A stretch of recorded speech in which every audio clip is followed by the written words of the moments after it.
week is the Celtic magical tradition, ancient wisdom of the Battle of Mytura by Steve Lemires. This is a rather unusual book.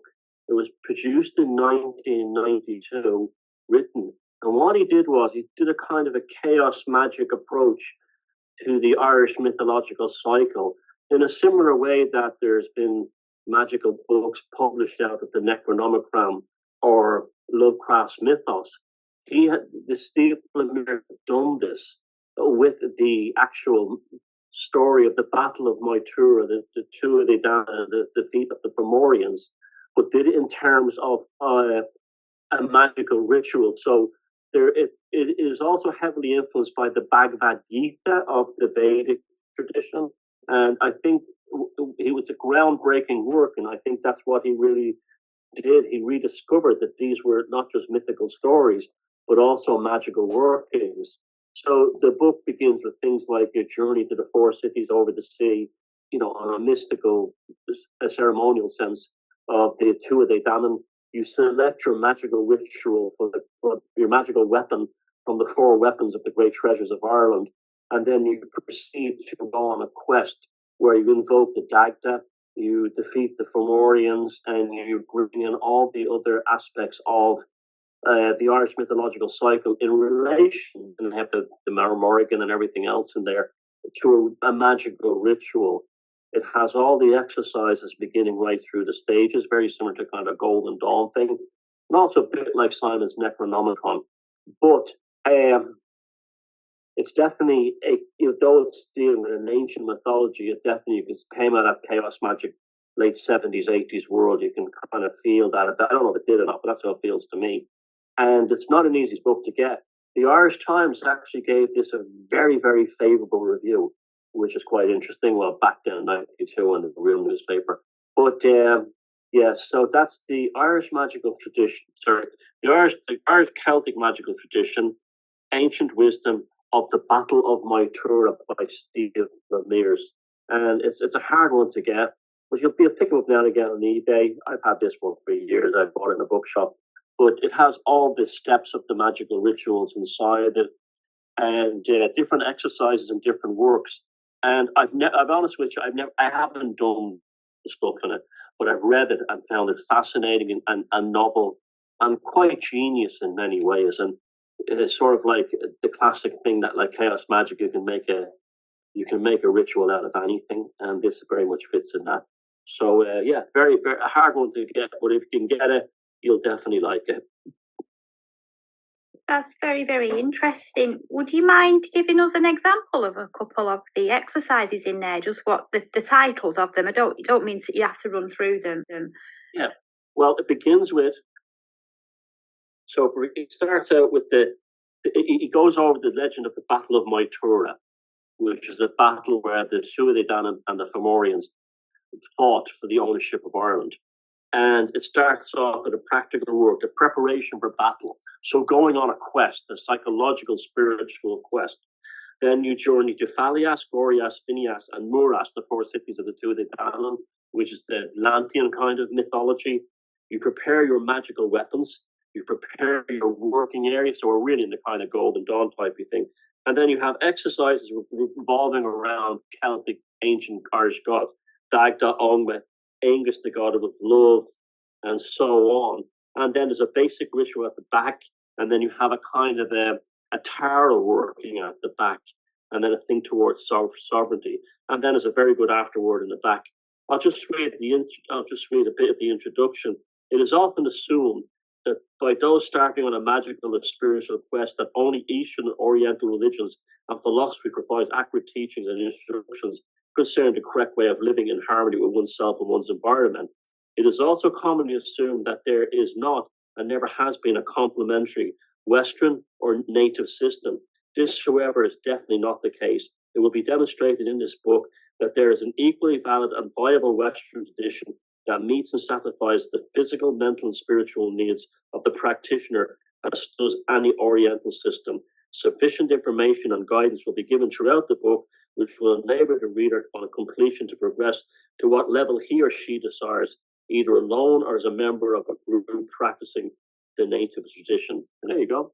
So he wanted to take basically an Eastern philosophy and extrude the Irish one through it to prove that it could be done. And he does prove it. It is like he did it. He nailed it. It's very interesting. I'm very interested in that. I'm going to have a look for that. Thank you. Yeah, and it's different, isn't it? It's like it's like one of the most kind of unusual books in my collection. Yeah, it's a real gem. Yeah, it's got some nice illustrations in it of that kind of Irish sort of like Celtic lithographic artwork, that kind of thing. You know, not much though. With a few others, but yeah, you know, there's the magical boat. So it's like a mystical journey. The main stumbling block for searchers after such a Western tradition is usually the assumption that there are no ancient magical books, no recognized definitive written works detailing either specifically or by way of parable a philosophy, religion, or magical system which can be studied and tested. Because of this apparent gap, it is often incorrectly assumed by students of the occult that either there never was such a structured form of guidance and teaching, or if there was, it has been lost in the mist of time and is no longer obtainable. Fortunately, this is not the case, and there is indeed a wealth of written material still available today, which is equal in its spiritual content to the well-known works of the East, such as the Upanishads, the Tao Te Ching, the Bhagavad Gita, the Egyptian Book of the Dead, and the plethora of other such works very much in vogue among today's students of things spiritual and magical. The difference is that whereas most Eastern philosophies are nowadays easily accessible, mainly as a result of the wealth of books written about them, which explain their more subtle points, their Western equivalents are couched in the form of stories and legends, which on the surface appear to be no more than barbaric and fantastic accounts of rather brutal battles and the goings-on of extremely dubious characters. Consequently, such works have been largely ignored by those on magical or spiritual quests, and it is very difficult to obtain any form of instruction or interpretation concerning these legends, either in written or oral form. This situation has been changing in recent years, however. There has been an upsurge of interest in the Arturiad, the Welsh Mabinogi legends, and the matter of Britain generally. The term Western mystery tradition has been coined to cover these areas of native research and study, and readers unfamiliar with the body of learning are advised to study the books listed in the bibliography, as many of these recommended works have been written by authors who have not only deeply studied the Western mystery tradition, but are also active practitioners of it. There is, however, another even more ancient and powerful system still existent in the West. Details of it are to be found in the surviving legends of the Irish Celts, legends which have been preserved in ancient manuscripts and to a certain extent in the living oral tradition of Ireland and the west of Scotland. Several such Irish Celtic legends contain within them the seeds of the whole Celtic philosophy in general, and each individual legend demonstrates specific points and aspects of this Irish tradition in detail. This book will concentrate on an examination of the ancient Irish legend of the Battle of Maitura. This legend, as will be shown, contains within it the essence of the Irish Celtic spiritual and magical system, as well as a great deal of practical instruction and information on the various techniques and attitudes needed to live successfully both in this world and in the other world.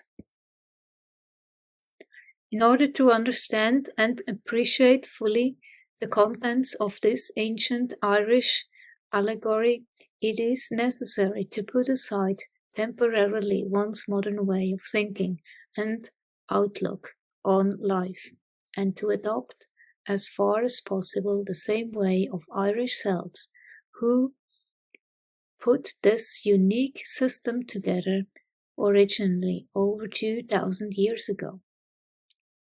To do this, two main changes in attitude have to be adopted, which will help to open up a deeper understanding of the incredible contents of this seemingly simple tale of battles and magical feats. This first major change necessary is to do away with one's normal concept of linear time, the neat and orderly flow of events, one after the other, in straightforward and, to a certain extent, predictable manner. The events described in the Battle of Maitura seem to the modern mind to jump forwards and backwards in time, and in some places to be outside the effect of time altogether. This does not matter. Simply accept such passages as they are and do not try to fit them into our modern concept of time, which dictates that everything must follow the neat order of start, middle, end. As will be demonstrated, our modern concept of linear time is very inaccurate. Once this is understood and accepted, a great deal of apparently puzzling or meaningless information becomes very clear and valuable. The second change in thinking, and probably the most important, is to look upon everything, absolutely everything, as existing on three distinct yet interlocking levels. These levels, for ease of reference, we will call the physical level, the mental level, and the spiritual level. This tripartite outlook on life is crucial to a true understanding of the Celtic philosophy and magical system, and if the reader can adopt this attitude initially without questioning it, then it will soon become obvious to him or her why it is necessary and why it is in fact the most accurate way to view this world, the other world, and all that both contain. The truth behind this will become apparent as the inner meanings of the text are explained. Fuller explanations of both of these concepts, non-linear time and the three levels, will be given as and when appropriate during our examination of the text of the legend. Practical work. It is sometimes asked what is the relevance of such an ancient Irish Celtic philosophy which is based on thinking thousands of years old to humanity today. The same question could, of course, be asked of any of these world's main religions, all of which are hundreds, if not thousands of years old. The answer to this will become obvious as we examine the legend of the Battle of Maitura and discover that it deals in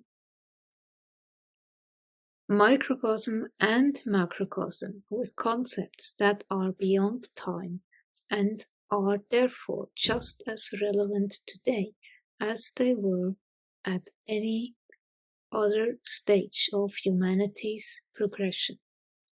This will also help to demonstrate what was said above about the need to change our normal understanding of time.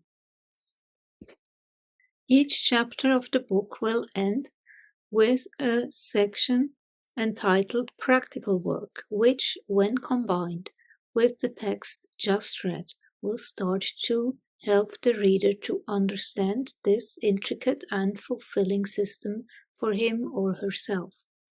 It should be stressed here that this book and the practical techniques it describes are of an introductory nature only, and should not be seen as being the entire Irish Celtic magical system in condensed form.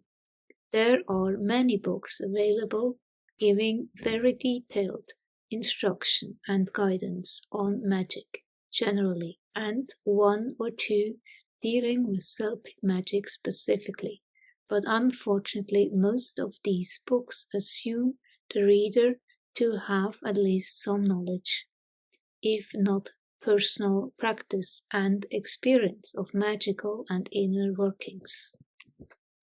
This book, however, starts with the assumption that the reader is entirely new to the subject, and from this basis steadily builds up to a point where, by the end of the book, and having completed all the practical work, the reader will then be able to carry on with his or her progress by consulting some of the more advanced books listed in the bibliography. I'll stress that practitioners of any of the other many magical systems in use today, even ones which claim to be Celtic, should likewise start this book on the assumption that they are entirely new to magic generally. As will be revealed, there are many subtle differences between this system and most of the others, and to adopt the attitude, "Oh yes, I know all about this," could lead to misunderstandings and difficulties later on.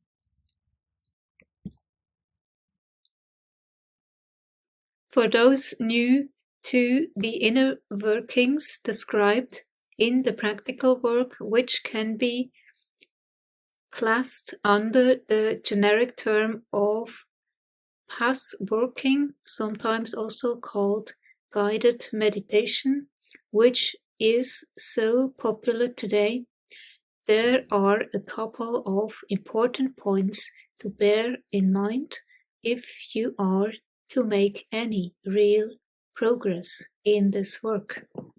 1. It must be remembered that what you are seeing, hearing, and doing during these inner workings is absolutely real and should therefore be treated as such. 2. Any person whom you should encounter during such an inner working is likewise very real and must be treated with the same respect, courtesy, and general good manners as you would display when making a new acquaintance in this world. 3.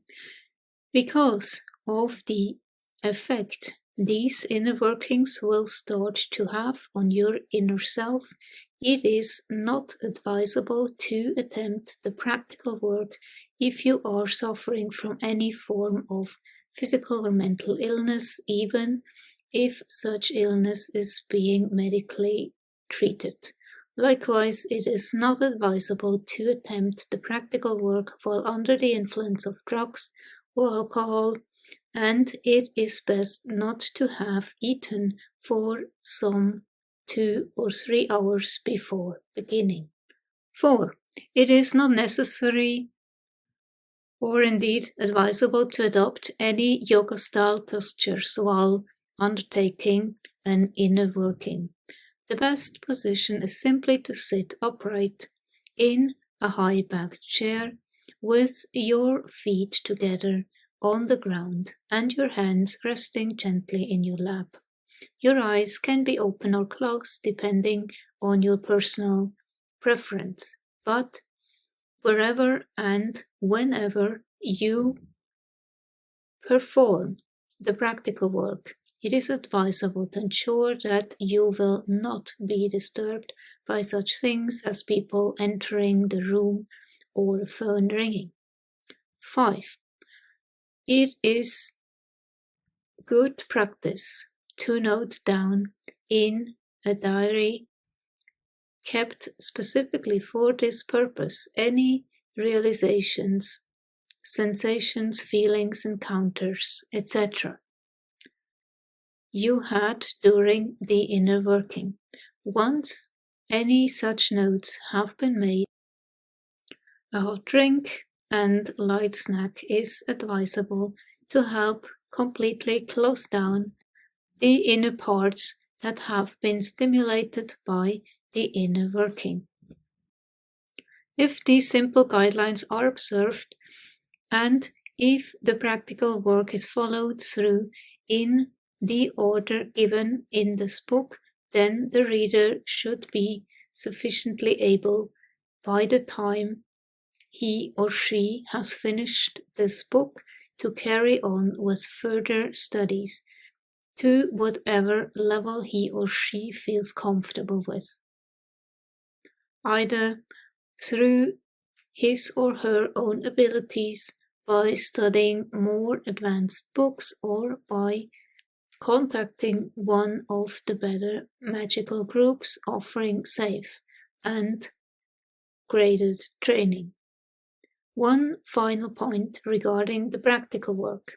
It should be remembered that the Irish Celts lived very close to nature, to the green world, and considered themselves to be subject to exactly the same laws of the green world as were the animals and plants around them. It was for this reason that they made themselves so familiar with the ways and workings of the green world. It is therefore extremely important for practitioners of this system today to likewise make themselves aware of the goings on in the green world around them.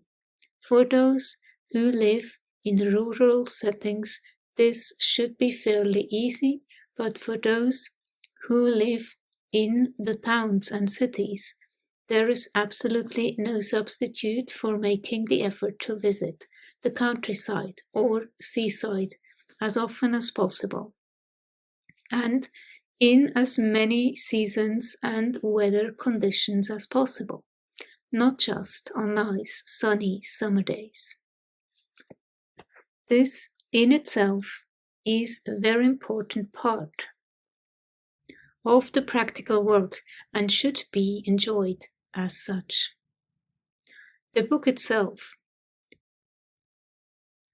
Because these old Celtic pagan legends were written down many centuries after their original oral telling, and because the people who wrote them down were Christian monks, it is often taken as fact that the versions we have inherited today must be corrupted or altered, perhaps even deliberately, and therefore probably bear little resemblance to their original form. On the surface, this argument appears plausible and quite likely, but on closer thought and examination, it soon becomes apparent that it is an error to assume this automatically. It has often been argued that the original oral tellings must have gradually changed and been altered and embellished by each individual storyteller over the many long years these tales were told. The result being that it is no longer possible today to say that any one version is the true and original one. This, however, assumes that the original storytellers were incapable of remembering the full story verbatim as they had heard it, or that they willfully changed the content of the tale for reasons of their own. It is highly unlikely that either of these suppositions are correct. The main fault with this argument is that it is based on our modern inability to remember long spoken passages, and secondly, upon our equally modern desire to express ourselves in our own individual way. These assumptions do not take into account the way the ancient Celts, who after all were the ones telling the story in the first place, regarded the importance of memory, nor do they take into account the need that existed to pass on spoken words accurately and precisely. With the invention of writing, neither a retentive memory nor the ability to recall long oral pieces verbatim was so important, and gradually over the centuries we have lost the memory capacity, which our forebears most definitely had. Indeed, the Celts were wise enough to see both the dangers and advantages of this new form of communication known as writing, and in order to preserve the memory abilities of their holy men, the Druids, they forbade them writing down any of their secular works. There was no such prohibition on the layman, however, as it was recognized that writing did have distinct advantages in the commercial world. It is feasible, then, that the legends which eventually came to be written down in the 7th to 9th centuries were accurate copies of the extant oral tradition. This is also borne out by the fact that for several centuries the two traditions existed side by side. The ordinary Celt did not have the luxury of books nor the ability to read, and therefore still depended entirely upon the spoken word. The monks, on the other hand, who wrote these spoken words down, would also have been familiar with the oral tradition, and it would have been pointless for them to set down in writing, for writing was a very laborious and extensive business, works which they knew to be inaccurate or simply wrong. It is also often argued that the written legends are not faithful reproductions of the oral legends, because the Christian scribes edited or changed the very pagan nature of the legends and deliberately altered them in an attempt to convert the common people to the new Christian religion. This again is highly unlikely for several reasons. It must be remembered that the Christian monks had originally been pagan Celts, and these tales, as will be demonstrated in this book, were not just stories or fanciful fairy tales, but the very basis on which the whole of their society was constructed. On 3 levels, remember. And it would have been unthinkable, even on the part of converts to the new Christian religion, deliberately to alter or otherwise tamper with such important information.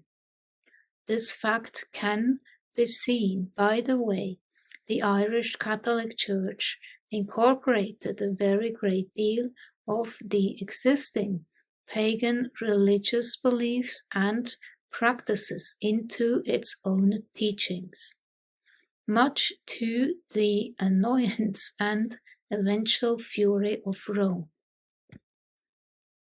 In the case of this particular legend, there is no evidence whatsoever of the text having been altered by overzealous scribes, and although there are a couple of places where the Christian scribe did insert a few comments of his own, these do not in any way alter the sense of the story, nor attempt to discredit the events being described. It will also be seen that the text contains some very explicit sexual descriptions as well as references to some very basic bodily functions normally not talked about, even today. It seems very unlikely then that if the monks' aim was to edit and change the old pagan legends into acceptable Christian versions, they would have left in such unchristian passages. The important point about any of these ancient Celtic legends is that the information they contain goes beyond such things and speaks directly to the innermost part of the reader, who instinctively knows it is correct. They are truly timeless, and, as will be shown in the following pages, they adopt and adapt themselves to the times in which they are being read. Therefore, their spiritual instruction and guidance is as valid now as it was 1,000 years ago and will be 1,000 years hence. In order to give a comprehensive explanation and demonstration as to the wealth of symbolism and instruction contained within the Battle of Moytura, it has been necessary to split the text into smaller sections, 167 in all, so that all of its main concepts and information can be extracted and digested before the next batch is processed. This may be a bit confusing to the reader, who may wish to follow the story from start to finish all at one go, but I would suggest that he or she read this book as it is laid out.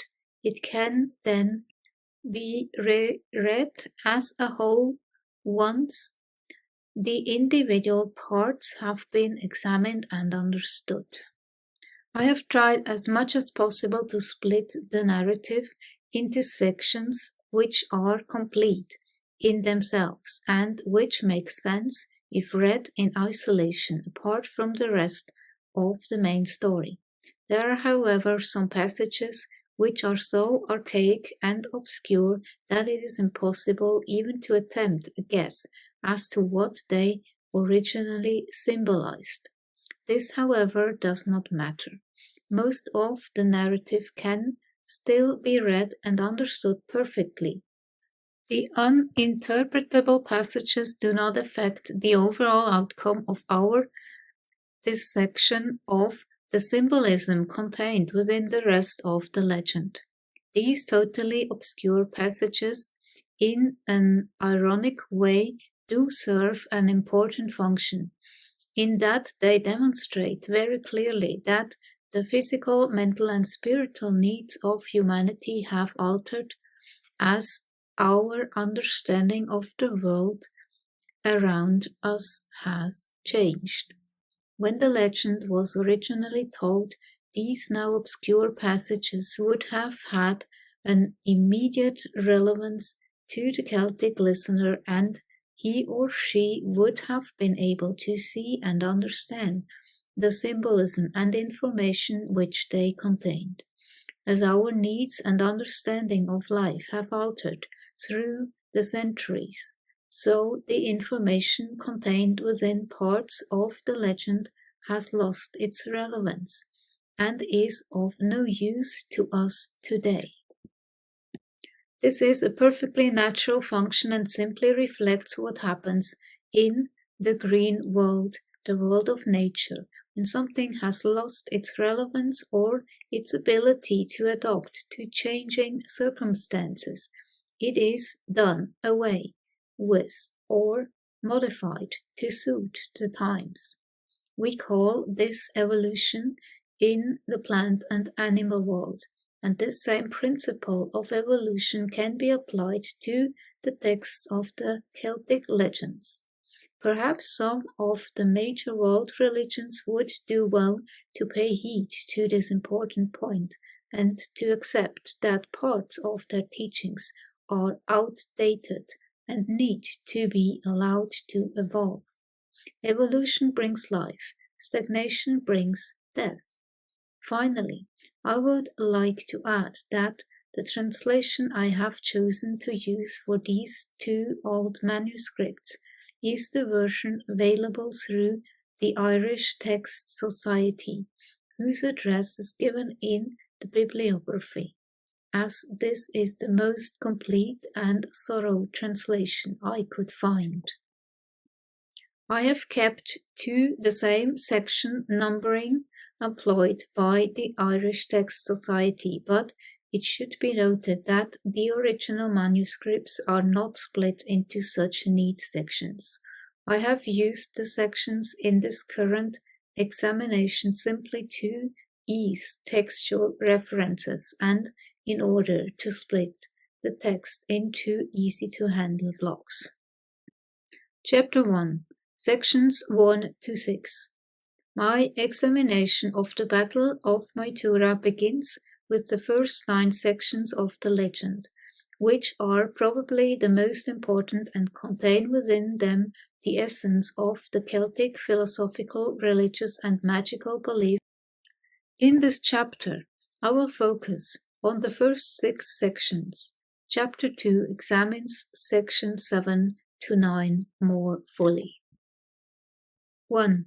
The Tuatha De Danann were in the northern islands of the world studying occult lore and sorcery, druidic arts, witchcraft, and magical skills until they surpassed the sages of the pagan arts. 2. They studied occult lore, secret knowledge, and diabolic arts in 4 cities: Phalias, Gorias, Moras, and Phineas. Sorry for butchering those names. From Phalias was brought the Stone of Fal, which was located in Tara. It used to cry out beneath every king that would take Ireland. 4. From Gorias was brought the Spear, which Lu had. No battle was ever sustained against it or against. the man who held it in its hand. 5. From Findas was brought the sword of Nuadu. No one ever escaped from it once it was drawn from its deadly sheath, and no one could resist it. 6. From Murias was brought the Dakta's cauldron.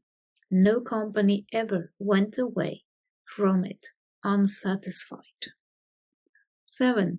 There were 4 wizards in those 4 cities. Morphisa was in Phalias, Esras was in Gorias, Viscias was in Findias, and Semias was in Murias. They were the 4 poets from whom the Tuatha De Dan learned occult lore and secret knowledge. 8.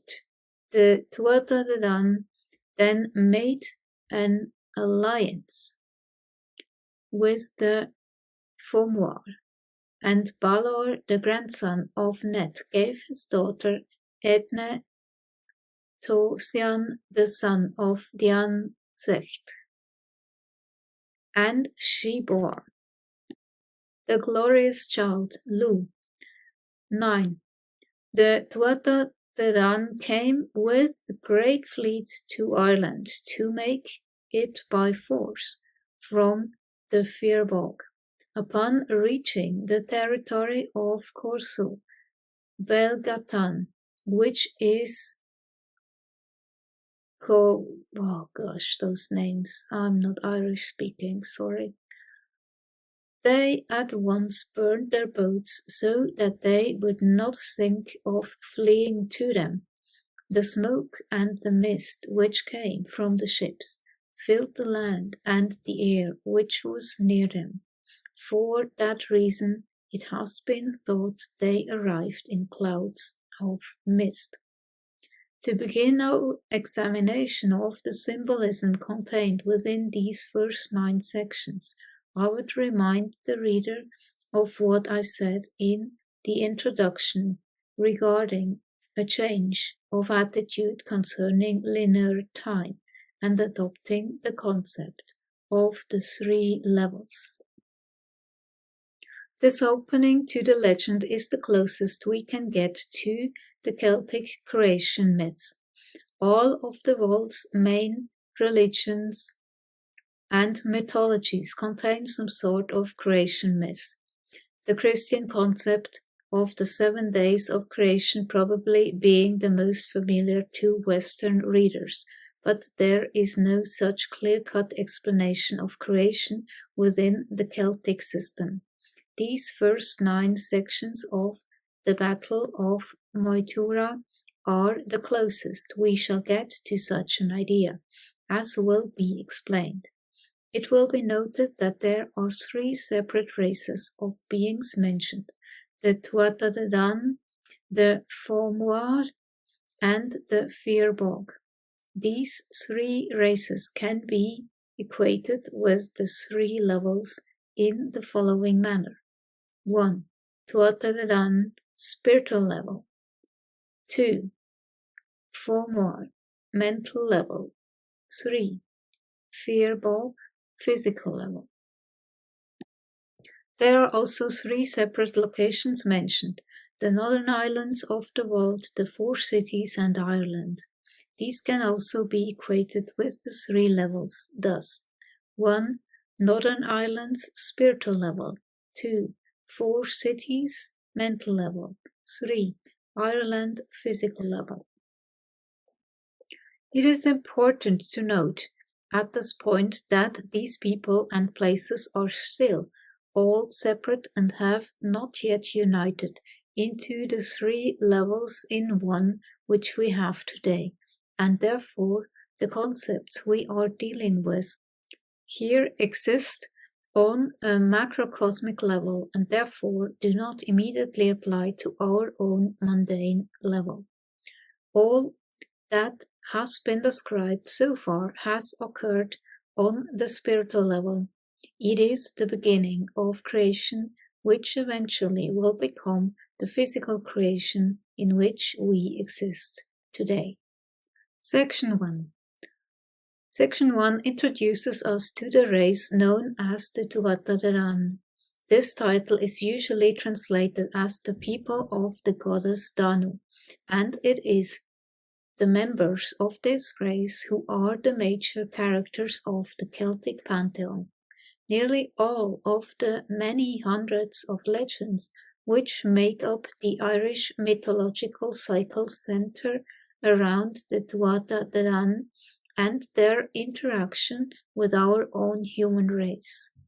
Anyone who studies this plethora of myths is immediately struck by the way in which the gods and goddesses are talked about in exactly the same terms as are the more earthly human characters, and it soon becomes clear that the Celts considered their deities as simply a different form of life, in no way higher or better than themselves or their families and friends. The terms gods and goddesses are unfortunate insofar as they convey the wrong idea to our modern minds as to exactly how the Celts looked upon these beings. They were not worshipped in the sense in which we use the word today.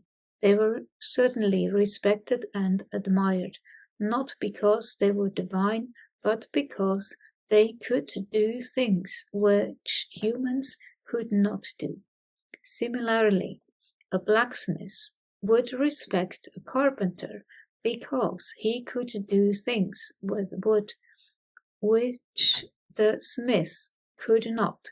A warrior would respect a bard who could use words in a way the warrior could not. A builder would respect a leech who cured people of their illnesses, etc. And so the humans respected Tuatha De Danann, who could perform magical feats which they themselves could not. It should also be understood that the gods and goddesses, the Tuatha De Danann, were not considered to be immortal, as the Battle of Moytura will reveal, but were seen to be subject to the same physical laws, including death, as were the Celts themselves. These subtle but important differences between the Irish Celtic view of deity and that of nearly all of the other religions of the rest of the world, which see deity as superior and immortal, should be kept in mind while studying this magical system. The translation usually given to the Tuatha De Danann, the people of the goddess Danu, is the most commonly accepted one, but it is perhaps wrong in the sense that it does not convey the full meaning behind this race's title. The Irish Celts considered all of their gods and goddesses to be of equal importance and stature, and consequently none were considered to be any better or any superior to any other. Because of this equality, there was no concept of parent gods, of the god and the goddess, as a lot of other pagan pantheons believe.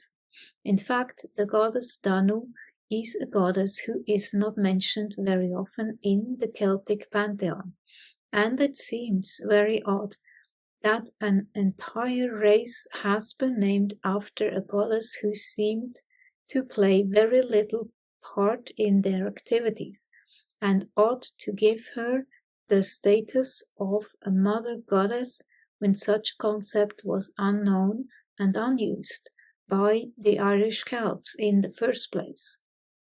All of the gods and goddesses had various skills and abilities associated with them. One of the skills associated with Danu was that of craftsmanship. Often within the legends, the deity's name is interchangeable with his or her associated skill, and therefore it may well be that a truer meaning of the title Tuatha De Dan would be the people of craftsmanship, or simply the artistic people. Oh, I like that. Judging by the incredibly intricate and beautiful Celtic artifacts which have been discovered throughout the centuries, this title would appear to be a very accurate description and a far more fitting one than the people of the goddess Danu, which conveys little and means even less. Yeah, he has a point there. It is also worth considering the full meaning of the word Tuatha at this stage. The usual translation is people, in the sense of an entire race. This is indeed its meaning, but it should be noted that this term was only ever used to define a rustic or rural people, and used specifically to distinguish the country people from the gentry of the day. The Tuatha De Dan were, in other words, the ordinary folk of the world, like you and me, and this serves to emphasize what was said above, i.e., that the Celts did not consider their deities in any way superior to themselves. The roots of the word Tuatha also lie in the word for north. In the Irish magical system, the north is considered to be the source of all power. It is not surprising, then, to read that these common people were in the northern islands learning all sorts of magical and powerful arts, for to the Irish listener the word Tuatha would already have informed him or her of this fact. In the original Irish, the Tuatha De Dan are referred to in the plural, Tuathai, a fact which is lost in translation later on, which implies that all of them collectively, the entire race, were in the northern islands of the world. There is no distinction between individuals at this stage, and therefore the information we are being given is to be understood as referring to the race as a whole on a macrocosmic and spiritual level. This opening sentence of section 1 then tells us that this skilled and artistic rustic race were in the northern islands of the world, the source of all power, learning even more arts and crafts. In addition, these particular arts and crafts were of a magical and occult nature, and were therefore more appropriate to the spiritual and mental levels, as opposed to the skills the Tuatha already possessed, which were appropriate to the physical level. The text does not make clear whether the Tuatha De Dan had traveled to these northern islands of the world in order to learn the new skills, or if these remote islands were in fact their own native homeland. This argument is purely academic and need not concern us, because, as I have said, the northern islands of the world are symbolic of the spiritual level and are not intended to be considered an actual physical location. What this first sentence of the legend is saying, then, is that the ordinary man or woman must look for magical and occult training at a spiritual level and not confine such training to purely physical and or mental levels. This is emphasized by the fact that the 5 skills defined in the text are all magical ones, implying that the power of the North or of the spiritual level is magic itself, and that this magical power can be attained by ordinary people. The English translations for these 5 skills are all very loose, and the words used probably do not convey as much to us today as the Irish words did 1,000 years ago. For example, two of the skills mentioned in the Irish are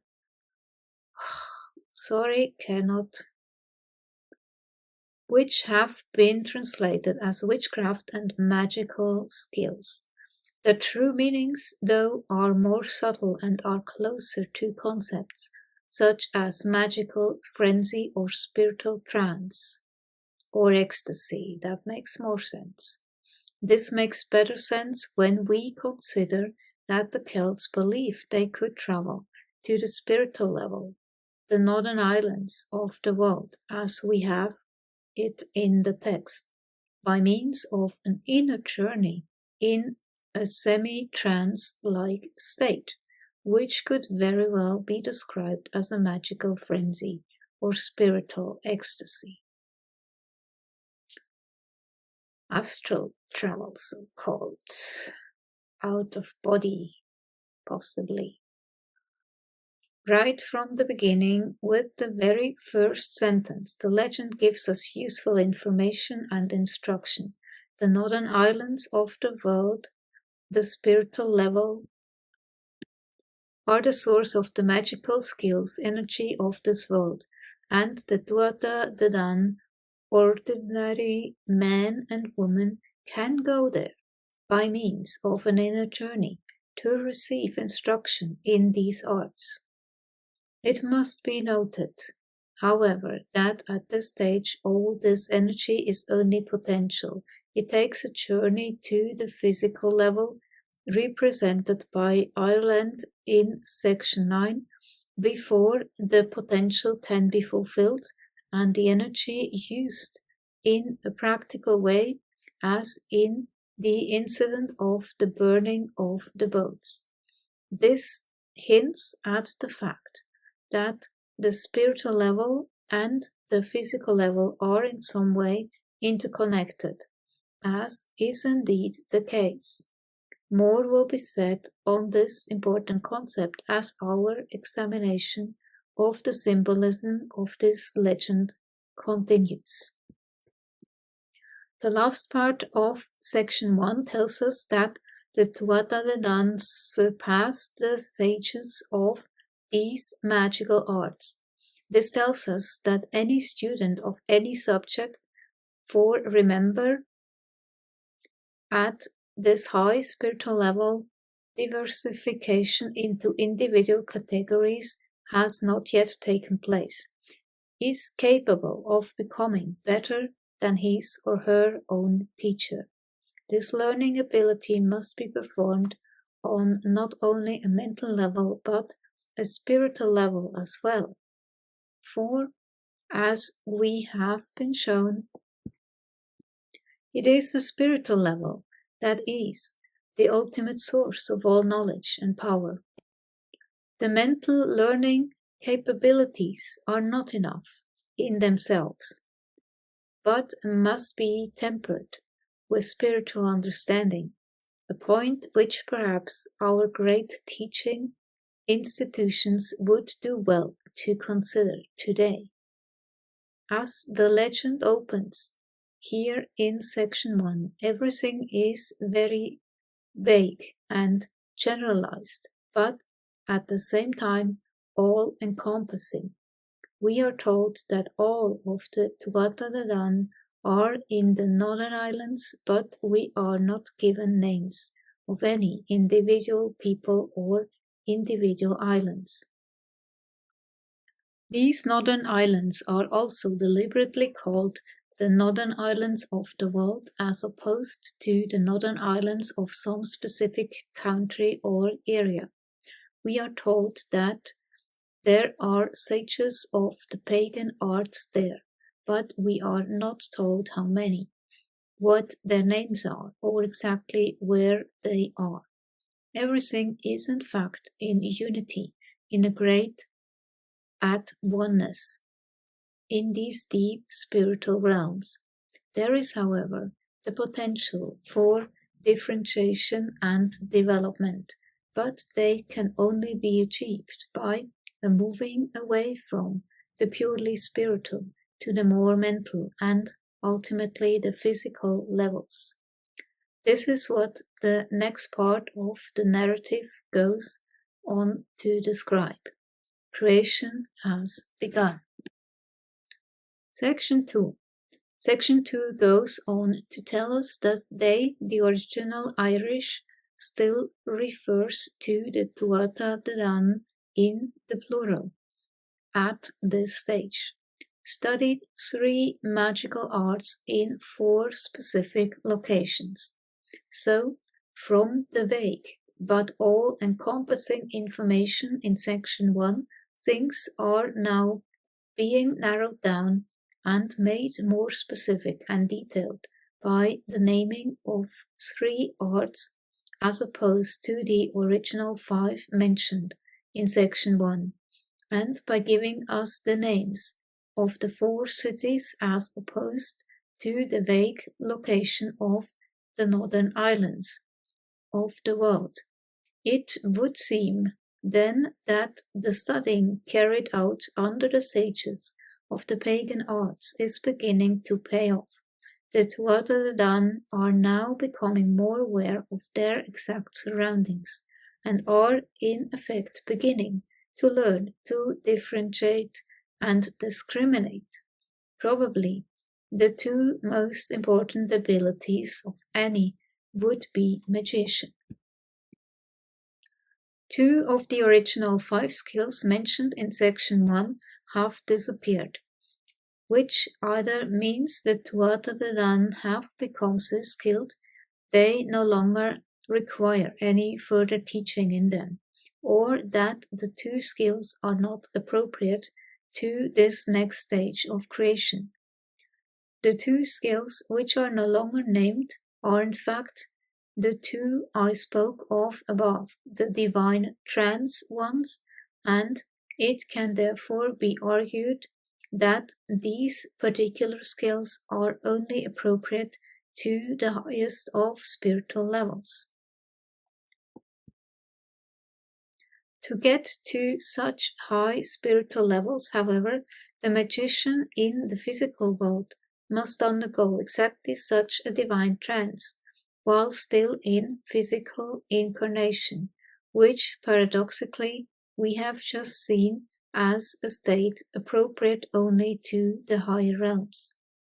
Here we are being given another little hint that the spiritual world and the physical world are very strongly connected.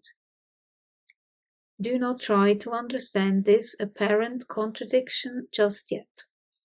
The only way you can do so is by applying your logical mind to it, and consequently you will not understand it. Why should this be? It is the normal Western approach to consider any problem with the logical abilities alone, but to do so is in effect to use only one level of your complete potential.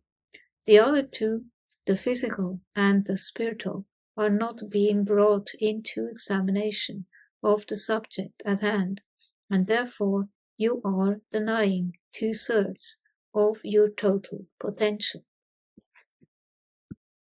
Clearly no understandable answer will be obtainable under such poor conditions. Section 2 can be interpreted in a couple of ways. As the text is rather ambiguous, we are told that the Tuatha De Danann as a whole studied in all of the 4 cities, but does this mean that they traveled in a group from city to city, or that all of them were in all of the cities at one and the same time? A seemingly impossible situation? The answer is that neither of these interpretations is correct. Physical space, the separation between things, people, and places has not yet come into being. The Tuatha De Danann and the 4 cities are still in the spiritual realms, and therefore the apparent anomaly does not exist. What this does serve to show is that the potential for separation, physical space exists at this level, and that we must not fall into the trap of trying to apply our understanding of the physical world to levels which are not of this world. This really is re-emphasizing what was said above about the error of applying logic alone to problems. Clearly, we have a lot to learn and to change about ourselves if any of this is going to make sense and become a usable and workable magical system. But take heart, it is early days yet. Section 2 of the legend is really the transition from the purely spiritual realms of the northern islands to the mental level of the 4 cities, and it is in itself a bit of both. It also prepares us for the importance of triplicities in the Irish Celtic system, in that only 3 magical arts are described as being studied here. The following section, which can be seen as being on the mental level, continue this emphasis on triplicities and also display yet more potential for physical level existence.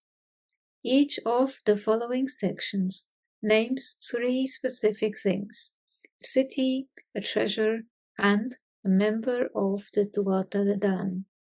With this constant emphasis on 3s, we seem to have hit another problem. Why are there 4 cities and 4 teachers mentioned? The answer lies yet again in a potential state of being, which is yet to come, but which is being conceived of as a possibility at this higher creative level.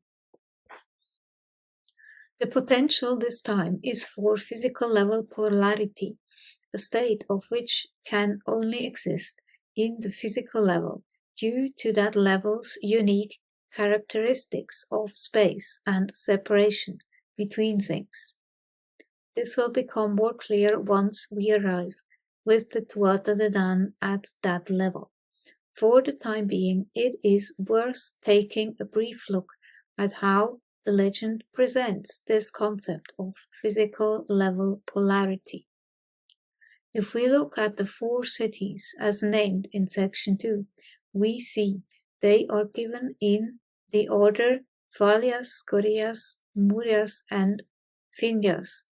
In sections 3 to 7, the cities are named again, and we are given more detail about each one, but the order has been slightly changed, with Finjas and Murias switching places. This hints at the fact these 2 cities are closely linked and perhaps even interchangeable. This will occur again later when we come to examine their respective teachers and find that these 2 would appear to be the wrong way round. For now, suffice it to say that the 4 cities can be equated with the 3 levels of existence as follows: 1. Valias spiritual, 2. Corias mental, 3. Finjas and Murias polarity of the physical. For those already familiar with the Western magical traditions' use of the 4 elements, earth, fire, air, and water, it should be noted that these can be equated with each city thus: 1. Valias earth, 2. Corias fire, 3. Finjas air, Murias water. This may at first seem anomalous. Why should Valias, the spiritual level, be given the symbol of earth? Again, this is because in the Irish system, the spiritual and physical levels are inseparable, one and the same thing. The attributing of fire to Gorgias, the mental level, is quite appropriate, as what better symbol could there be for the fiery process of the mind and emotions? Air to Phineas and water to Murias are almost self-explanatory when we remember that these two cities combine to symbolize the physical level, for nothing living on the physical level can survive without either air or water. These associations will become clearer when we look at each city in detail, and especially when we consider the meanings of the names of each city and their respective teachers. Section 3. Sections 3 to 7 continue to process of further definition and refinement, and are based solely in the mental level. They are preparing the Tuatha De Dan for their eventual arrival in the physical level and the subsequent combining of all three levels into the unity that exists today. At this point, it is worth commenting on the fact that the names of the four cities, Valias, Vindas, Murias, Gorgias, and those of their respective teachers have caused considerable problems for translators of the text from Old Irish into English. The reason for this is that the suffix "-yas" is not Irish and is found in no other known Old Irish words. It is not known exactly how these particular words came to have non-Irish suffixes when their main meanings are clear and definitely Irish, but in a nutshell, it does not matter, because that is just the way it is. Some commentators have put forward the hypothesis that the words are actually Latin versions of Old Irish words, the true meanings of which were unknown to the medieval Christian scribes. Others have suggested that the words were never intended to be the names of cities and teachers at all, but were in fact adjectives, the meanings of which have long been forgotten. I personally believe that these words are the original Old Irish titles for the cities and teachers, non-Irish spellings notwithstanding. As I said in the introduction, I believe that the scribes who wrote these old legends down so faithfully took great care to ensure that they were accurate and exact reproductions of the spoken version. It is inconceivable that they should have made errors in one of the most important sections of the entire legend. Whatever the truth of the matter, the fact is we have inherited the words as given here, and we must make do with them. Section 3 concentrates on the city of Valias. The name Valias means either a stone or a hedge, both very earthly objects, which helps to explain why the spiritual level city has the magical element of earth associated with it. We are told it was from Valias that the famous Lia Phail, or stone of Val, was brought, and it should be noted that in this and the following three sections, the phrase "was brought" is always used in connection with each city's respective magical treasure. The narrative does not say "was brought by the Tuatha De Dan," and the implication is that it was not the Tuatha De Dan who brought these treasures through to the physical level, but was in fact some other unnamed agent. This is highlighted in section 4, where we are told from Boreas was brought the spear which Lu had. Yet Lu is not even born until section 8, and does not make an active appearance in the events of the legend until much later. Some other agent must have been responsible for bringing into physical being the magical treasures, which were to play such a crucial part in the Battle of Moytura, and indeed in the magical system of the entire Western tradition. Nowhere are we told exactly who this agent was. It may have been the 4 teachers named in section 7.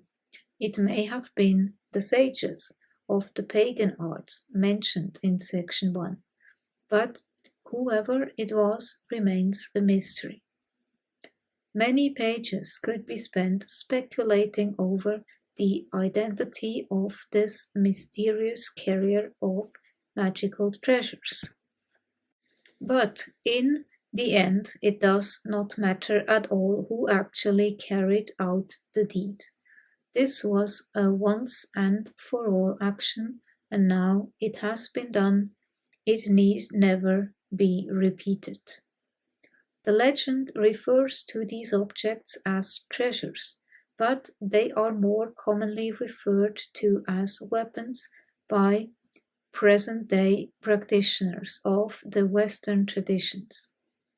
Sometimes they are referred to specifically as the greater weapons, whose lesser equivalents are the shield, knife, cup, and wand.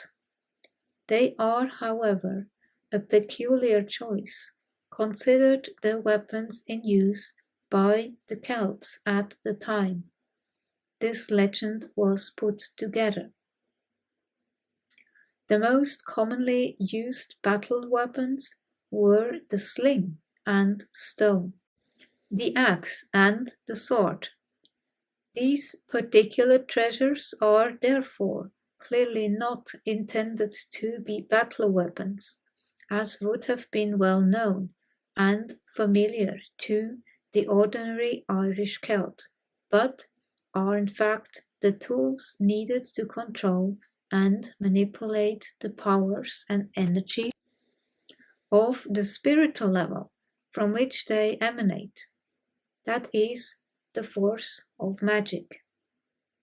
The stone, which was brought from Phalias, was believed to have been situated in Tara, the spiritual center of all Ireland and the seat of the High King.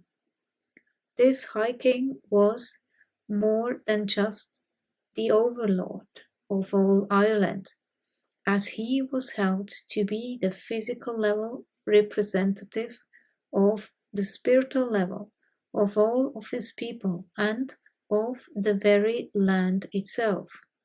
It was for this reason that an imperfect king, whether his imperfections was physical, mental, or spiritual, had to stand down in favor of a more perfect candidate, as any defect or imperfection in the High King was believed to make itself manifest in all of the people and in the health of the land itself.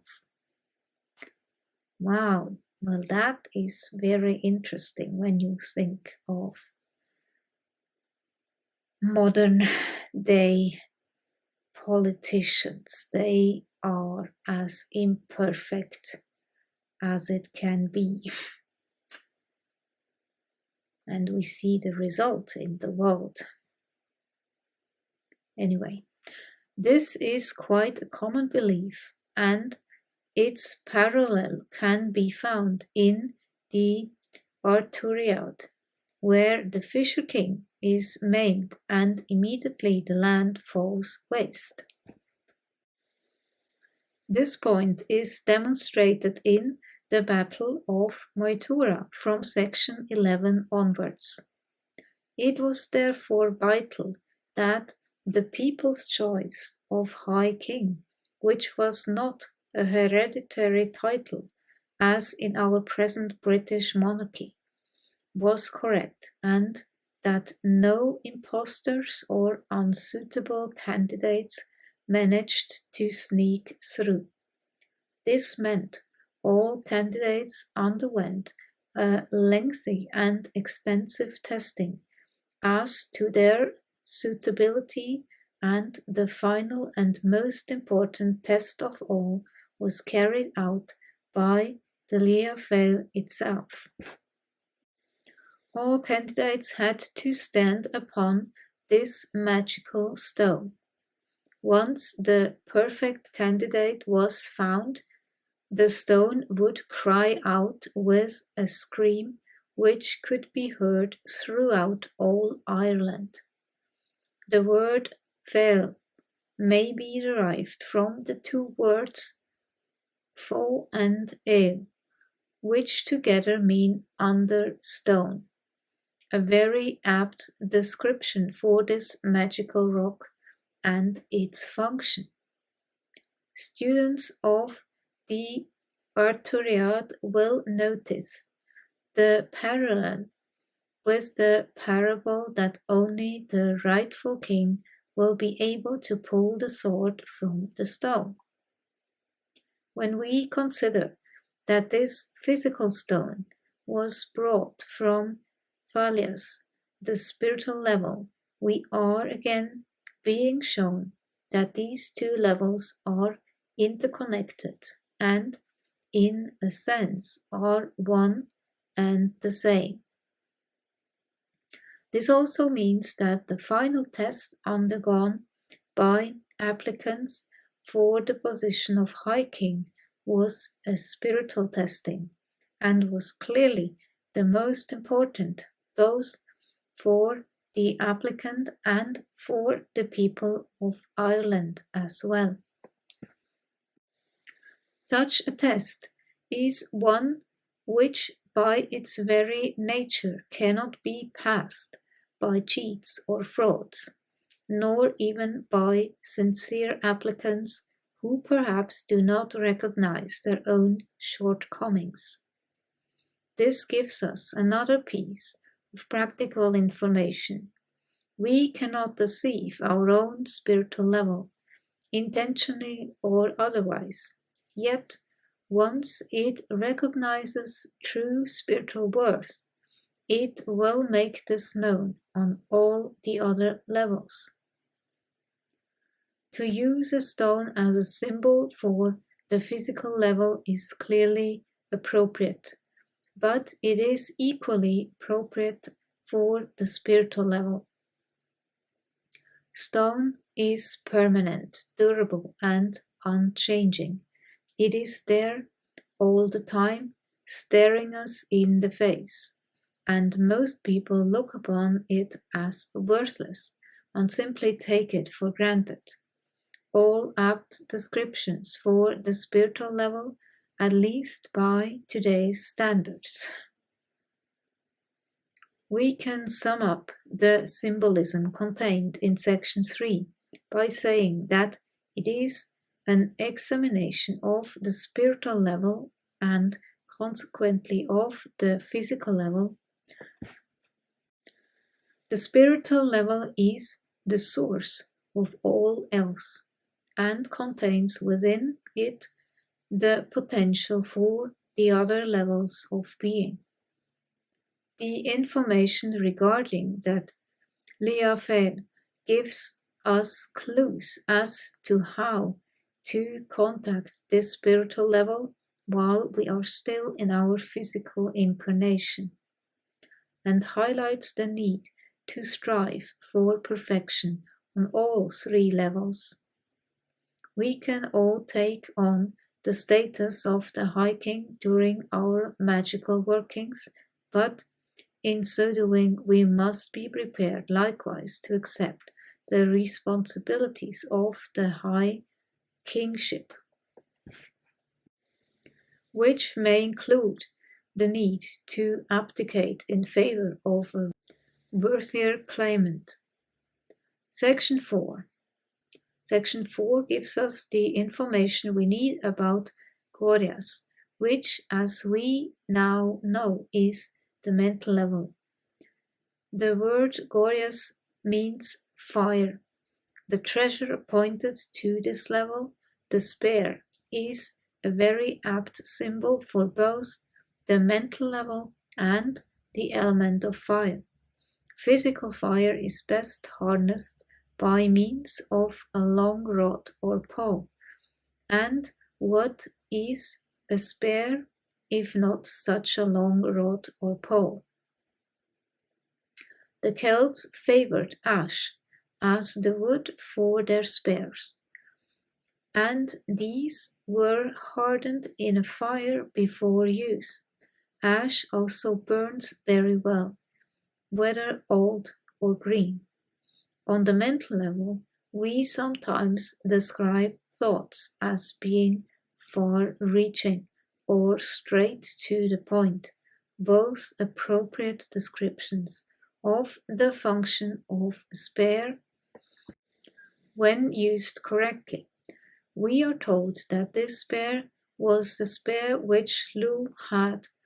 I have already stated that Lu does not even yet exist, but in stating that this spear would eventually belong to him, we are being given an important piece of information.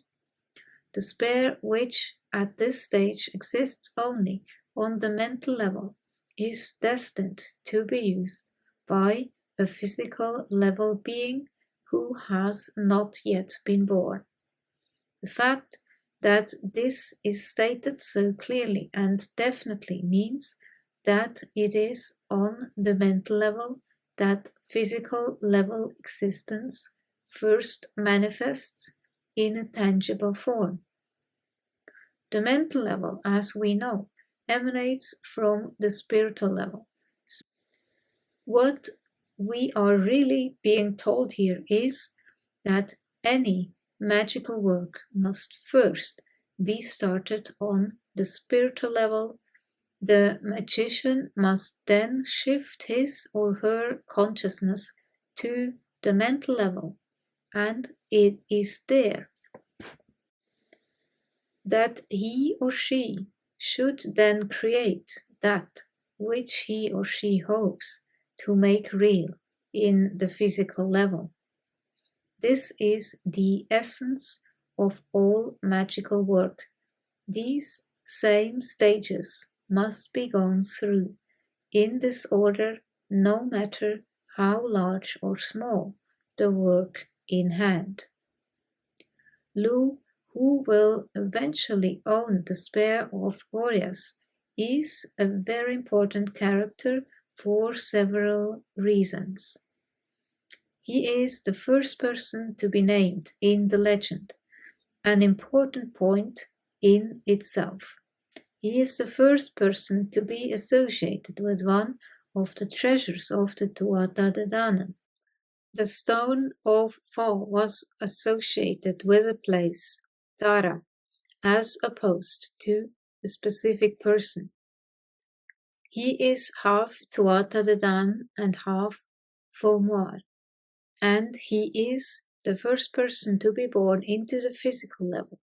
His symbol is the sun, and the sun can be regarded as the spirit itself, the fiery process of the mental level, and also the life-giving warmth so necessary on the physical level. He is therefore a coming together of everything on all three levels, and is an image of the perfection we should all be striving for. His full name is Lu Lamfota, which means Lu of the long hand or reach. This name may refer to his solar attributes, but it could equally well be a description of anyone who holds a spear, which does literally give the holder a long arm or reach. We are told that the nature of the spear was such that no battle was ever sustained against it, or against the man who held it in his hand. This tells us that the mental processes, in conjunction with the spiritual, can defeat all problems, and therefore that whoever fully understands this principle and can apply it to the physical level will be truly invincible. Another little bit of practical magical instruction. Section 5. Section 5 now gives us information about the city of Findias and not Murias, as we may have expected if the narrative had kept to the order in which the cities were listed originally in Section 2. Findias is associated with the element of air. The name Findias means white or fair, descriptions which could be applied to the element as well. Findias and Murias really have to be considered together, because between them they represent the physical level and more specifically the polarity of that level. This is highlighted in the respective elements associated with them, namely air and water, as these are the two most important things necessary for sustaining physical level life. We could say that these two cities are literally the vitality of the physical level and all that that level contains. The treasure attributed to Findias is the sword. Again, this can be seen as a symbol of polarity, in that the swords used by the ancient Celts were double-edged and designed for cutting things in two. The sword is also believed to be an evolutionary form of the original weapon, which was a short spear or arrow, both of which were projected through the air, our magical element again. This particular sword belonged eventually to Nuado. One of Nuado's titles is Master of the Elements, a physical level title if ever there was one. Later in the narrative, in section 11, we shall read that Nuado unfortunately loses his hand as the result of being cut by a sword. This indicates that the powers of the physical level must be treated with great caution, for they are strong enough to harm even the master of the elements. Nuado's amputation is carried out by a member of the Firbolg race, members of which represent the purely physical level, i.e. beings with no mental or spiritual aspect to their makeup. This, as Nuado learns to his cost, is an extremely dangerous state to be in. Another polar aspect of the sword is that most swords are in two parts, the blade or cutting part and the sheath which contains it. It should be noted that the exact wording of the text is "no one ever escaped from it once it was drawn from its deadly sheath." In other words, It is the sheath which is deadly and not the sword itself. The sheath, which is the container of the weapon, symbolizes the knowledge of when to draw the sword and when not to, or, to put it another way, when to invoke the powers of the physical level and when to leave them be. Any fool can draw a sword and swing it around, but how many have the knowledge of when best to draw it and, equally importantly, when to leave it in its sheath? The sheath is also symbolic of the womb and birth passage, just as the sword is symbolic of the penis. Once more, these are very physical level associations. The birth passage is also a death passage insofar as the baby being born into the physical level has just died on the inner levels. Equally, person dying on the physical level is being born into the inner levels, polarity yet again. This section finishes with the words, and no one could resist it, which means that no one, not even the spiritual Tuatha De Dan, could resist the force of the sword or the pull of the powers of the physical level. All beings must go through the same process, or being first purely spiritual, then purely mental, and finally purely physical, before all three can join to make perfect balance and harmony. This is, in fact, the whole meaning behind these opening sections of the Battle of Moytura, and hidden within this seemingly fantastic fairy tale are the instructions and information needed to understand these cosmic principles fully and put them into practice. Section 6. Section 6 can be considered the complementary half of Section 5. In this section, we are given information regarding the fourth and final city, Murias. The name Murias means the sea, a very apt symbol for the physical level, considering it was in the great primeval seas that all life began. The sea is also a vast area of water, and, as we have already noted, water is vital if the physical level is to continue to sustain its life forms. It was also by sea that the Tuatha De Dan arrived in Ireland, the physical level, and made life manifest as we know it today. From Murias was brought the cauldron, which would eventually belong to the Dagda. The cauldron is yet another womb symbol.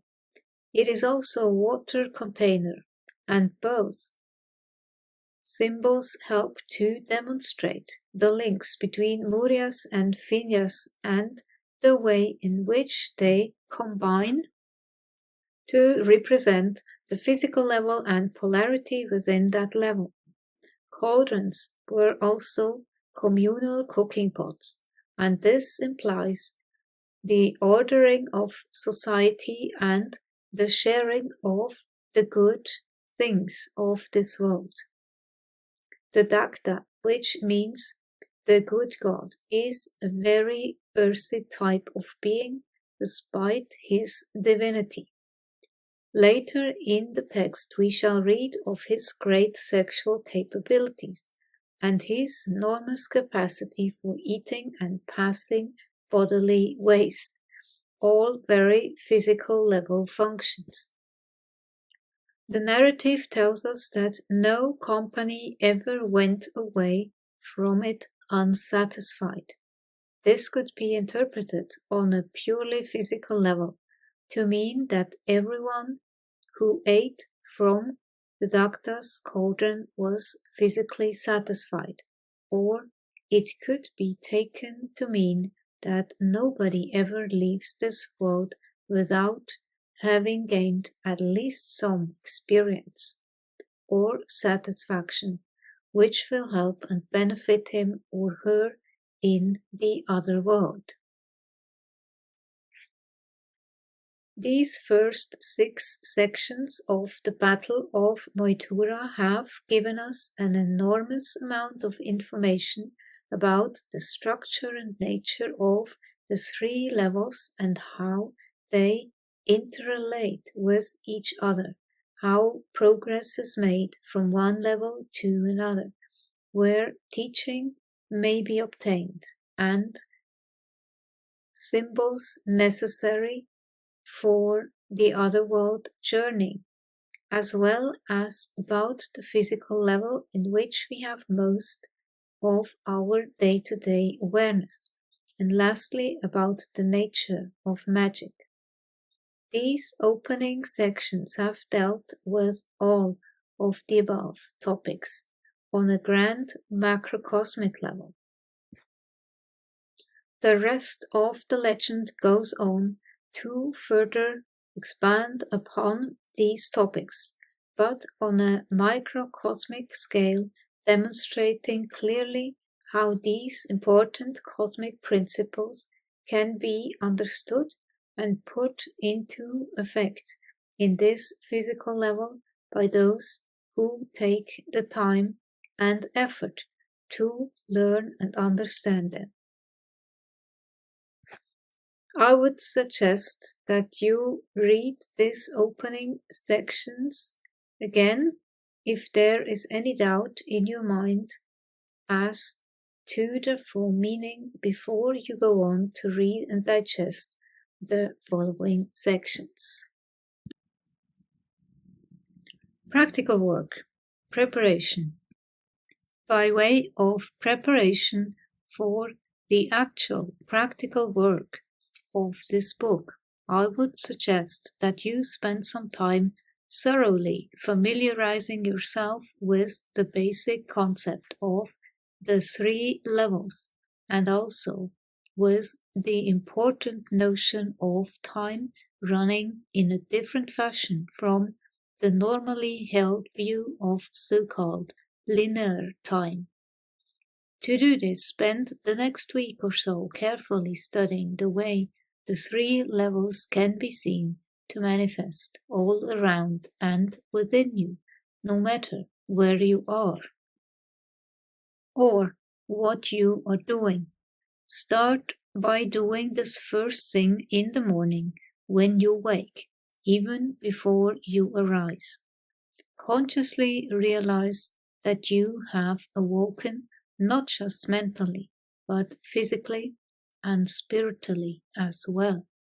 Be aware which is using the mental level of your physical body and how it starts to stretch and stir as you become more and more awake, but also aware of your personal desires and aspirations, beliefs, loves, hates, all coming to mind as the spiritual level, that part of you that makes you different from everybody else once again wakes up in the same physical and mental body it always has done throughout this present incarnation.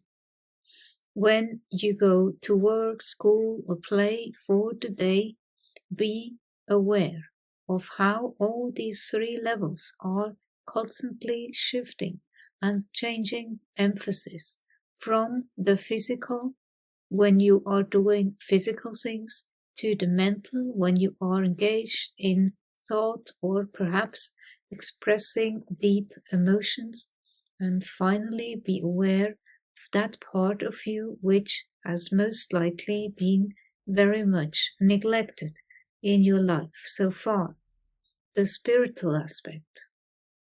Listen in the periods of silence or quiet throughout your day to what it has to say. You may well be surprised just how much you start to hear after a little practice.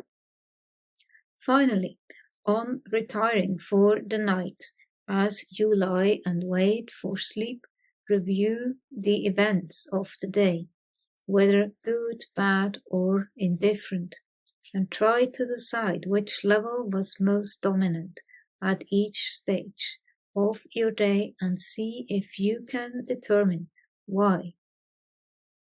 From this, test your conclusions on subsequent days when similar situations arise. By doing this regularly, you will start to build up a reference library on your own 3 levels and how and when they affect each other. And with this knowledge, you will be much better prepared for the rest of the practical work which this book contains.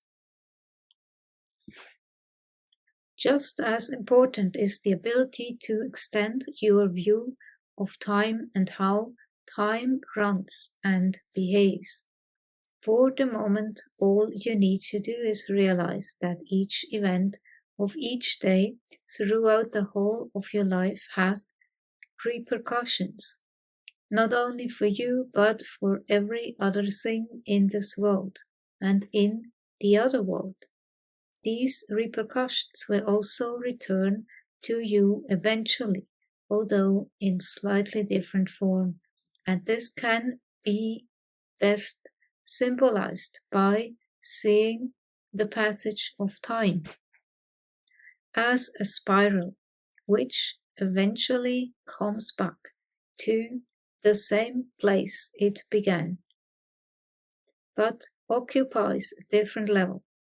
The important thing about these exercises and the ones which follow in later chapters is that they should become perfectly natural and easy, as much a part of you as everything else in your life is at the moment.